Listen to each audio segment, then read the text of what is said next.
முனி சேட்டை, ஏதாவது ஒரு வீட்டில் முனி சேட்டைகள் இருக்கும். அந்த அந்த தெருவுலையோ இல்லை அந்த வீட்லேயோ இல்லை அந்த தொழில் செய்கிற இடத்துலையோ முனி நடமாட்டம் இருக்கும். அந்த மாதிரி முடி நடமாட்டம் இருக்குது அப்படின்னா அந்த முடி நடமாட்டத்தை திசை திருப்புறதுக்கு வழி திருப்பி விடுறதுக்கு உண்டான ஒரு தாந்திரிக முறை இது.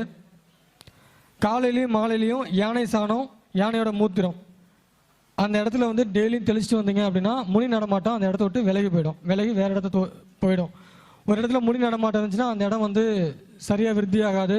அந்த இடத்துல ஏதாவது ஒரு பிரச்சனை இருந்துகிட்டே இருக்கும், தடை இருந்துக்கிட்டே இருக்கும், அந்த இடத்துல காவு வாங்கிட்டே இருக்கும். அந்த மாதிரி முடி நடமாட்டம் இருந்ததுன்னா அதை விளக்கிறதுக்கு உண்டான தாந்திரிக முறை இது.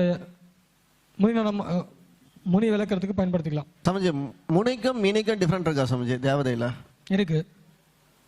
முனினா நம்ம வழிபாடு பண்ணுறோம், முனினா மூ, மினினா மீ.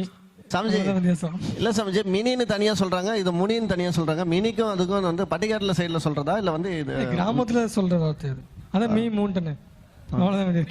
மேலே சொல்லிச்சுட்டா மூ, அதுக்கு மேலே சொல்லிச்சுட்டா மீ, அவ்வளோதான்.